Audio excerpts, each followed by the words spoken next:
Good morning, everyone. Welcome to my YouTube channel where I talk about my knitting projects, my horsemanship journey. I am on my way out to the barn to feed my two horses. My name is Karina. If you're new here, welcome. This is how I typically start my videos. I start in the morning, walking out to the barn, talking about the day, talking about my knitting projects, and maybe giving you some thoughts about horsemanship. I live here in the Pacific Northwest with my partner, our two kitties, and the two horses that I mentioned. It is Friday, November 15th, about 7:20 a.m.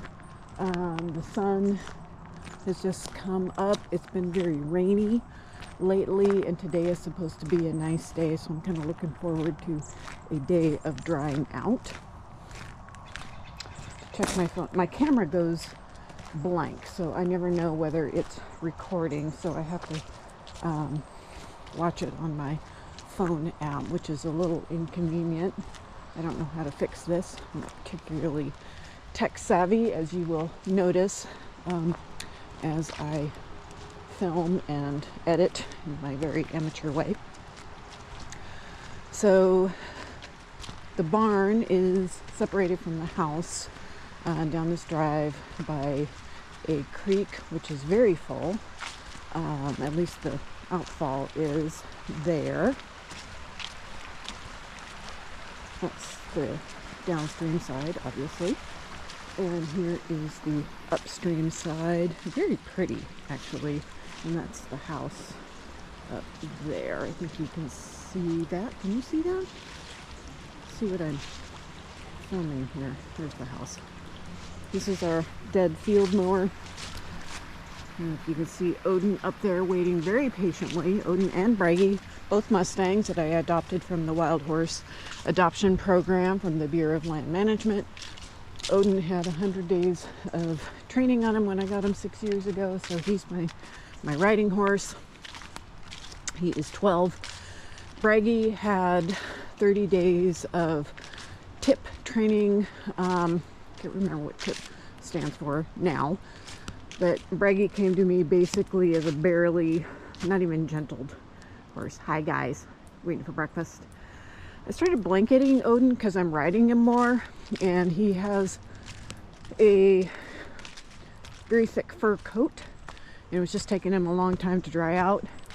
That still may happen because I started blanketing just like a week ago. Hi guys, yes. You're the star of my episode so far. But it does keep his coat a little bit cleaner and keeps him dry. Bragi, I'm not sure he would tolerate a blanket yet. He is still very much in the gentling process. I've had him for 4 years. We're working on trailer training. He is 6 years old. Odin has a cough. It's a kind of a inflammatory airway, something, basically allergies. So I'm working with my vet on how to mitigate that. It's not catching or anything. I'm going to get to feeding and get ready for the day, and I'll talk more about knitting and what my plans are for riding today. Hi everyone, welcome to the knitting portion of my podcast. I thought I would do this while I'm waiting for the horses to eat their breakfast. I do separate them for breakfast because they each have different nutritional needs. And you probably heard Odin cough, and he has medication that he needs to have in his feed, and I'd rather that Bragi didn't eat that because it wouldn't benefit Odin. The other thing is I don't really want Odin to eat Bragi's feed either, because Bragi needs more calories than Odin. He's a,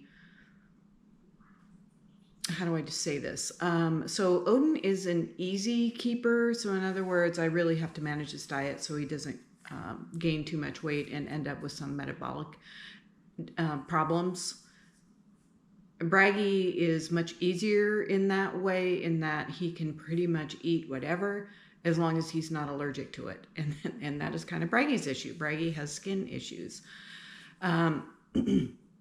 So I will say this is one of the challenges about having Mustangs that don't live in the environment that they grew up in. And I'm aware that a lot of other types of domestic horses also have challenges, whether it's allergies or joints or early onset of arthritis or some other metabolic disease because of genetic diversity. There's a lot that goes into that. I just wanted to talk a little bit about horse keeping, because one of the reasons why I started this channel about my horsemanship journey is really to advocate for horses. I think a lot of people think of horses as commodities, and what I have learned over the many, many years that I have been around horses, owned horses, and cared for horses is that they are, this is going to sound really obvious, they are sentient beings with their own opinions, their own needs, their own dynamics. And when I was growing up, I think horses were considered more like something that you would stow away until you needed to ride the horse, but there wasn't as much thought, at least from my point of view. I really didn't become aware of this until about, it's been almost 10 years now that I got a thoroughbred. And in my introduction, the picture of me with my face next to a bay horse, that was Beach, Winterproof. It was an off-the-track thoroughbred. He unfortunately passed away in early 2020 from colic. He was only 17 years old at that time. That is something that happens to horses. So I need to keep turning my computer back on because that's where my notes are, which I am not following. I'm not following my script at all that I just very carefully developed. So, and then I just changed pages. So let's get back on script here and talk about knitting for a second. So before I do that, let me just finish my thought about keeping the horses separate. So I keep them separate for an hour or two. Generally, they get to live together 24/7, which is part of herd dynamics and something that they need for companionship. And as I was saying about Beach or Winterproof, is that's when I really started to understand horses, because he was a very nervous, high anxiety horse with a lot of special needs, and I wasn't used to that. So I had the trainer that I still have now help me with him, and learned a lot more about horses' needs versus my needs for how I wanted the horse to fit into my life. So that has really changed things for me in terms of horsemanship, and I'm just very conscientious of what the horse's needs are, including that it's good for them to be separate, learn to be separate, learn to be independent. They need their companionship, but they also need to learn skills to be by themselves. So that's another reason why I keep them separate for their morning meal. When I do this for the morning meal, the evening meal just goes a lot better. They seem to get into that groove. And Bragi, the younger Mustang, the 6-year-old, is very needy. Odin is very independent. So I think Odin actually likes the peace and quiet, and Bragi's just learning to be more independent. All that to say, I was going to talk about knitting during that space in which they are enjoying their breakfast. So what am I wearing? This is a cowl that I made. It's the very first cowl I made. So you probably hear the cats running around. It's their playtime, Herbert and Harley. It's a chunky, very simple pattern. I don't even have the pattern. I bought this yarn at a yarn shop in Wisconsin where my sister lives, when I just first started to knit many, many years ago. And this was my first experience knitting in the round. And you can probably imagine Joining in the round is tricky because you have to make sure not to twist it. I am sure I twisted it at least once or twice and had to recast on and start over again. So I wear this once in a while. It's one of the few circular cowls that I wear anymore. If you look at my Ravelry page, you will see I really like the Tellybean Knits type cowls that are more kind of ponchos. I can't remember if I was wearing one in my last episode, but I finished one for Halloween recently. Tellybean Knits. Stephanie Lotvin is the designer. This is the second year I've done her mystery cowl for Halloween, so I really like the shape of it. Like I said, it's a mini poncho, so it's a little bit more snug, and then it kind of goes over the shoulders a little bit. Just has a real nice point that it comes to in front, so it lays really nicely. Typically I would talk about some works in progress right now, and I am debating showing you my Neigh sweater because I am on the second sleeve. I'll tell you what, I'll show you the first sleeve. How would that be? And then hopefully next week it'll be a finished object. I've talked about this sweater in previous episodes. The bag, because this is tradition and knitting podcast, canvas grocery bag I got in Thousand Oaks, California when I was working there 20 some years ago. I worked for the National Park Service in wildland fire management, and Thousand Oaks was one of the it was a progressive city in terms of livability and environmental stewardship. Is that a good word? They were one of the first cities, at least in California, that started the reusable grocery trend, and the city of Thousand Oaks was giving away these canvas bags, and I still have it. I love it as a knitting bag. I have plenty of other grocery bags. So this is the sleeve. This is the Neigh pattern by Caitlin Hunter. It's a paid for pattern. Let me find it. I have modified it somewhat. I'm knitting the second smallest size because of my gauge. Did I do a gauge swatch? Probably not. It is meant to be oversized, and I thought it would be a little bit oversized when I started knitting it, but it ends up fitting pretty well, which I'm actually glad. I'm not enjoying the oversized feeling so much. This is the sweater. This is the pattern. Sorry. So Neigh by Caitlin Hunter. It's probably, and you can see the sleeve. Let me see if I can get this. There we go. The sleeve are just these kind of plain cross. And I knit the first couple rounds in that cross pattern, and it was kind of boring. So what I did is I changed the motif, and I don't know if you can see this, but they're kind of funny. They're supposed to be little horses. Maybe if you use your imagination. I'm not sure. But it is the motif, and I got this from this Knitovation book that I just got. I don't remember. I think this is like on page 76 if you have this book. So it is I just saw it. It is a 10 stitch repeat. Is that right? Maybe it's 13. And the original motif in the pattern is slightly less, so I did modify it. I went by it and now I can't find it.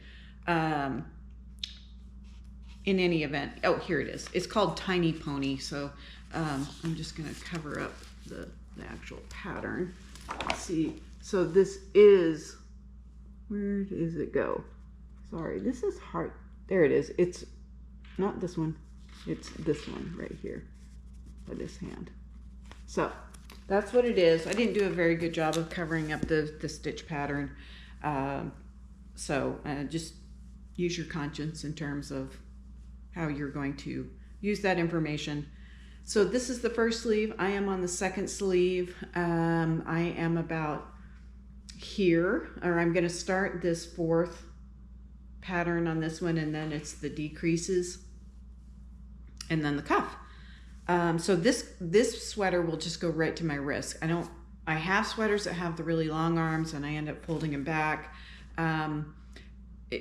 Because I do a lot of outdoor things, I just kind of need things to not be flopping around. They need to fit kind of nicely and be kind of convenient, which it's going to lead me into the kind of the title of this, forgotten FOs or finished objects. You'll also notice, so I'm showing this more than I was going to, but you'll also notice another way I modified the pattern is I just used a different color for the collar. The collar in the pattern is just the regular main color, but I decided I wanted to jazz it up a little bit and use, and for one reason, I have plenty of this color. I'm going to have a ton of leftovers. So the yarn is this gray is Squirrel Heather. It's Knit Picks Swish. It's their DK weight, which is a merino. This color is a Barocco that I used in the Rye sweater, and then the color work section is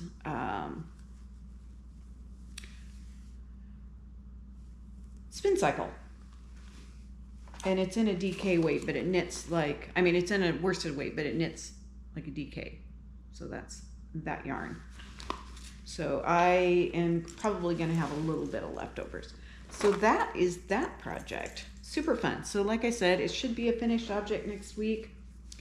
One thing I like about this bag is that I can really tie it up because one of the cats, Herbert, is a knitted object murderer. He likes to come up when I'm knitting and just steal a ball out of my bag. What else am I working on? I am working on a gift knit that I'm not going to show you. I'm just going to show you the bag and maybe you get a little peek of the color. This bag was made by my partner, Randy. He has an industrial sewing machine and he makes bags. So he made this for me for Christmas. These kind of, I don't know what you call it, polished leather or fake leather or something he got from scraps from where he works. He works for a cabinet company as a draftsman. And then this, the handles, I love this, is a belt that his mom gave him, his late mother gave him when he was in high school, and he never wore it, but he's kind of a sentimental guy, so he kept the belt, and now it's in this project, and it's a nicely felt-lined bag. So like I said, this is a gift knit, so I'm not going to show it, but I wanted to share that bag with you. And then the other person who makes me bags is my mom. So this is another whip. Isn't this bag great? I love the fabric, the horses. Of course, horses. And it's a very simple drawstring bag that I really love because she has made me, and I will show it right now. She's also made this bag for me, which is a very nice quilted bag with a zipper and a handle. Can you hear the cats running around? There's a pocket inside. I'll show that project here in a minute. But sometimes the yarn gets caught up in the zipper. So the drawstring is just way easier. It makes everything safe from the kitty cats, but it also protects my yarn. So this other project I'm making is a cowl. It's in the shape that I described, the one that I prefer. I just started knitting in the round. This is a Christmas cowl. So I'm using these kind of, I guess, classic Christmas colors. There's a third color that is green. I'll show you that. So I will be joining that soon. And I am using all stash yarn for these projects I am showing you. So this is what it looks like. Hopefully you can see that. Get it closer. So I will be incorporating that into this pattern. So this is a Christmas cowl, so I'm hopefully have it done by this 1st of December because this designer, Tellybean Knits, is doing a Christmas cowl mystery knit along. And one thing that she does share is the shape of the cowl. I'm trying to find a picture for you of this cowl. Oh, here it is. I wanted to see if I had a picture have it on, but I don't think I do. So here's what it looks like. So this is what it looks like when it's lying flat, folded in half and blocked. So this top part here is the part that goes over your head, and then this, no, other side here is what comes down your front. So having a lot of fun with that. You can see that it has this, you know, I finished this stripe section, and then there are like 6 rounds of different motifs, kind of the in-between, and then the very Christmassy motifs. So super fun, love these. Looking forward to wearing these all holiday season. And I said I would show the project that is in this quilted bag. So this is a pair of scrappy socks. I have several projects that are just kind of languishing, whips that are languishing. Scrappy socks, I'm kind of burned out on socks. So I just knit these whenever I don't feel like knitting other things. Which is hard to come by because of the gift knitting. So I just kind of need to get that done, and just the seasonal knitting. So, oops. So the yarn is just from different, you know, up here, different minis. The heel is in a mini. I think this was a row 1 mini. And then the self-striping yarn is from Freckled Whimsey. So I have another pair of socks in that, Fairground Socks by Kay Jones. And these socks are also a pattern by Kay Jones. I think this is All Is Calm, if I remember.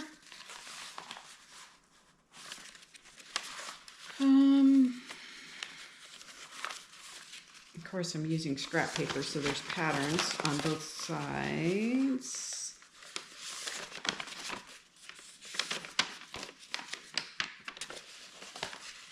Oh yes, it is the All Is Calm, I think. Pretty sure it's the All Is Calm socks. I have two knitting patterns in here by Kay Jones, so, and it's entirely possible that I am doing a different toe, like the cottage toe, which is kind of your standard decrease on each side of your foot, versus the umbrella toe, which is decreases all the way around. I don't like the way that feels in my foot, so I'm a little picky about that. I'm gonna have a sip of tea, so just drinking some herb tea. So the projects that I am going to do something different with.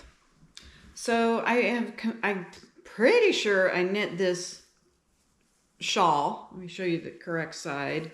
This is a Tellybean Knits shawl. I made it out of minis and scraps. I don't really wear shawls that are shaped like this anymore. They're just kind of too big, and they come loose for what I like. So I am considering, don't think I'm going to rip it out, but I'm just curious what your thoughts might be on this. I am thinking of crocheting it together. So it's more of a poncho, because I feel like I would wear that. So because it's going to be in the shape of that, like that pattern I showed you. It's going to be in that shape. It's going to be big. But what I would do is like maybe start about here and just put the wrong sides together and just sew or crochet it together so it's a poncho. I think that's what I'm going to do. I might do that today. That'd be cool, wouldn't it? Then my next episode can be about the modified projects. Here's another example. This shawl, it's a smaller shawl made out of DK yarn. The pattern is by, she's a Swedish designer, Sophia's Tales, I think. She used to be Kamaborn, but she had some major life changes, and so this is another one. I'm kind of thinking, it's just really not what I wear. So again, I am thinking of putting the wrong size together. This was a lot of moss stitch. I bought some of this yarn. Some of this yarn is West Yorkshire Spinners, and this one is Malabrigo. So I would do the same thing. I would, I think I have a little unravelly thing here. So I would start about where I have this little unravelly thing, make sure I could get my head through it, and sew it or crochet it together so that I have a poncho. This would be more like a cowl, quite honestly, because of its size. So maybe I'll do that today too. I have a lot going on today though, so I don't know if that's really possible. We're gonna have company this weekend.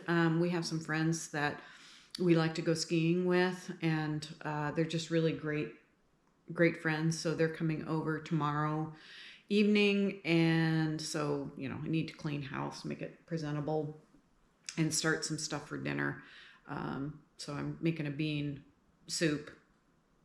So I need to soak the beans. I'm also making a squash rolls, which is a yeast roll. One of my friends, she just had dental surgery yesterday, so she's going to need some more softer foods.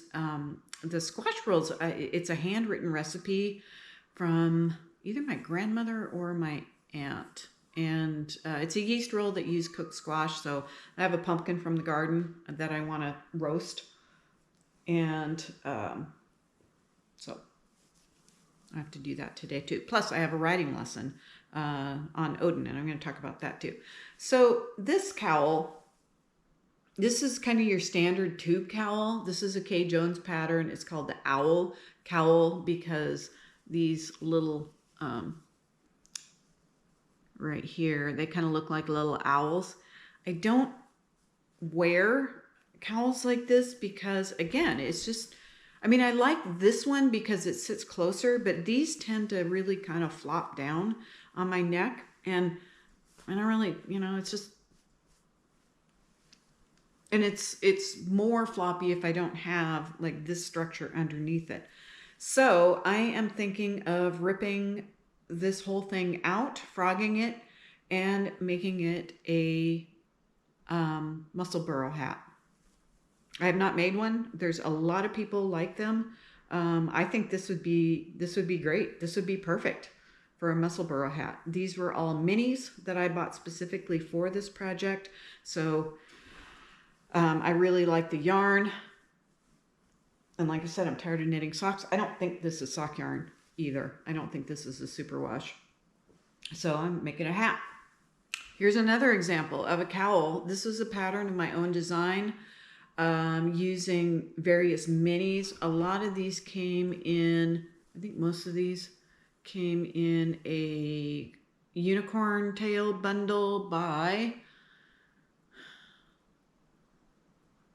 I can't think of who the dyer is right now. So from here to here, and it's just a very simple lace pattern that I found from a stitch dictionary, and then I added these two minis.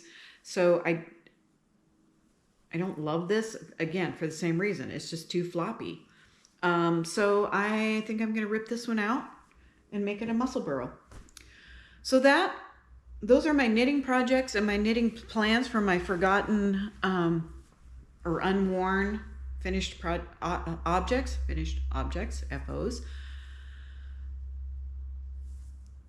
If you have any thoughts about that, let me know. Or because my handle theme this whole year has been Frog My Knits. Part of it is just some projects that I worked on early in the year that weren't working out, and I ended up ripping out about half of them.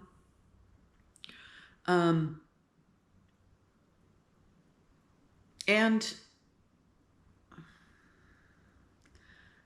I know there's a lot of people who will give away stuff, just gift knit for people. My family members are typically fairly allergic to wool, so I can't really do that so much.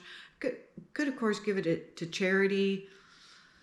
I'm not quite ready to do that with these types of, you know, yarns that I picked out for specific projects. maybe I'll be able to do that. I really admire knitters who can do that. So I'm going to leave that at the, just in the knitting portion of this, and just talk a little bit more about horsemanship. So I mentioned that, or you saw this morning that Odin is wearing a blanket, and I put this on the blanket. It's a rain sheet. Put it on about a week ago to keep him a little bit cleaner and maybe manage his coat a little bit, because he is a very furry horse and I've been riding him quite a bit, and it takes him a really long time to dry out. I don't necessarily think he needs to be completely dry when I'm done. He just needs to be cool. And so, you know, often he has to wear a wool cooler for a while until he's cooled down enough. My camera just flashed for some reason, so I don't really know why. Some things are just quite a mystery to me. All that to say, the reason why he has a blanket on, his tail is braided, and I will say he does not like that fussy stuff. He's like, what are you doing? Don't you know who I am? I am a gelding of wild origins. At least that's what I imagine he says.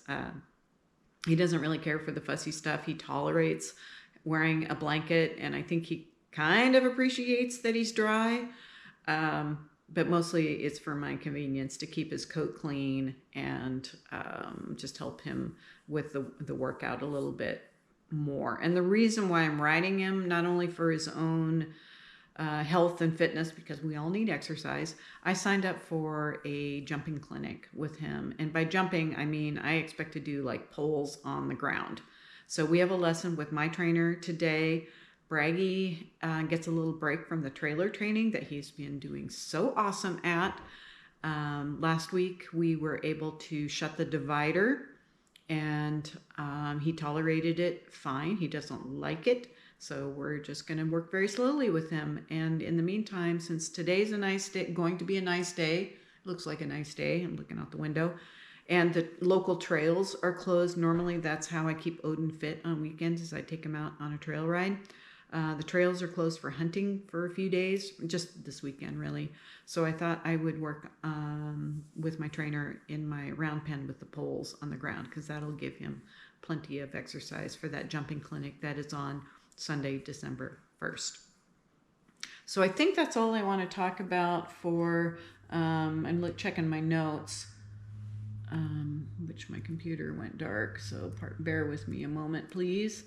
What else do I want to talk about?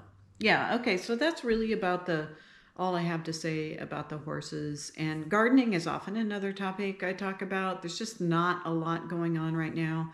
I still have kale that we can harvest, chard. I've got some beets that I'll be able to harvest. We've had maybe a couple minor frosts. It's really sort of garden cleanup time and planting garlic. So that is what I am up to with that, and I plan to do that soon. And I'm hoping to start some herbs too, because herbs can be grown indoors under grow lights, and I do have some of those. So that is all I have to say. I may add a little bit extra if there's anything to talk about the lesson. I probably won't film it. Maybe just a very little bit of it. So I will see you later. Have a great week, and enjoy the content. Look forward to seeing your comments. Thank you. Okay, everyone. I wanted to show you this shawl that I just made into a poncho. So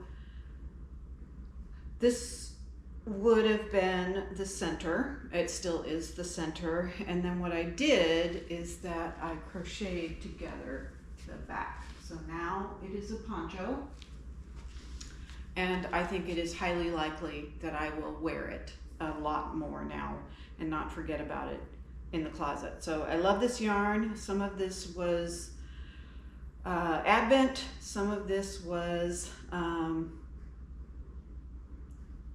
scrap yarn. Thinking I have it.